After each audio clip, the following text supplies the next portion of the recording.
அண்மை செய்தியை பார்த்து வருகிறோம். கள்ளக்குறிச்சி விஷசாராய மரணங்கள் தொடர்பாக சிபிஐ விசாரணை தேவை என நிர்மலா சீதாராமன் தெரிவித்திருக்கிறார்.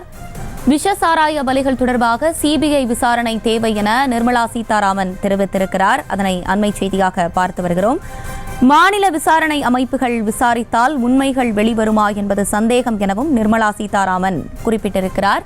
விஷசாராய பலிகள் தொடர்பாக சிபிஐ விசாரணை தேவை எனவும் நிர்மலா சீதாராமன் பேட்டியளித்திருக்கிறார்.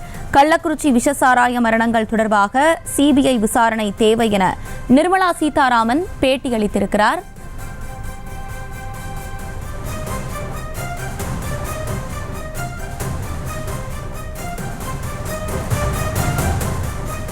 பாஜக சார்பில் சிபிஐ விசாரணை நடத்த வேண்டும் என கோருவதாக நிர்மலா சீதாராமன் பேட்டியளித்திருக்கிறார். அதனை அண்மை செய்தியாக பார்த்து வருகிறோம். மேலும் விவரங்களோடு இணைகிறார் செய்தியாளர் காண்டிபன்.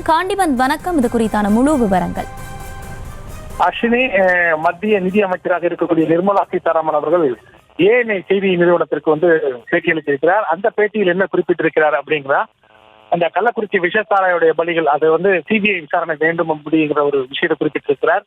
குறிப்பாக அவர் குறிப்பிட்டு பேசியிருக்கக்கூடிய அந்த விஷயங்கள்ல தற்போது வரை கள்ளக்குறிச்சியில் 56 பேர் பலியாகி இருக்கிறார்கள் விஷசாராயம் அருந்தி. அதே நேரத்தில் 200க்கும் மேற்பட்டோர் தற்போது மருத்துவமனையில் சிகிச்சை பெற்று வருவதாகவும் குறிப்பிட்டிருக்கிறார். அதே நேரத்தில் இந்த 56 பேர்ல 5 குழந்தைகள் பெற்றோரை இழந்து தற்போது இருப்பதாகவும், இது தொடர்பான விசாரணை மாநில அரசு மேற்கொள்ளக்கூடாது, மத்திய அரசின் இதில் இருக்கக்கூடிய சிபிஐ விசாரணை மேற்கொள்ள வேண்டும் என்று இந்த பாஜக சார்பாக மத்திய அரசில் இருக்கக்கூடிய சிபிஐ விசாரிக்க வேண்டும் என்று நிர்மலா சீதாராமன் அவர்கள் தெரிவித்திருக்கிறார். மேலும் இந்த கள்ளசாராய சாவுகள் தொடர்பாக தற்போது தேசிய காங்கிரஸ் தலைவராக இருக்கக்கூடிய மல்லிகார்ஜுன கார்கே என்ன சொல்லுகிறார் அப்படிங்கிற ஒரு விஷயத்தையும் முன்வைத்திருக்கிறார்.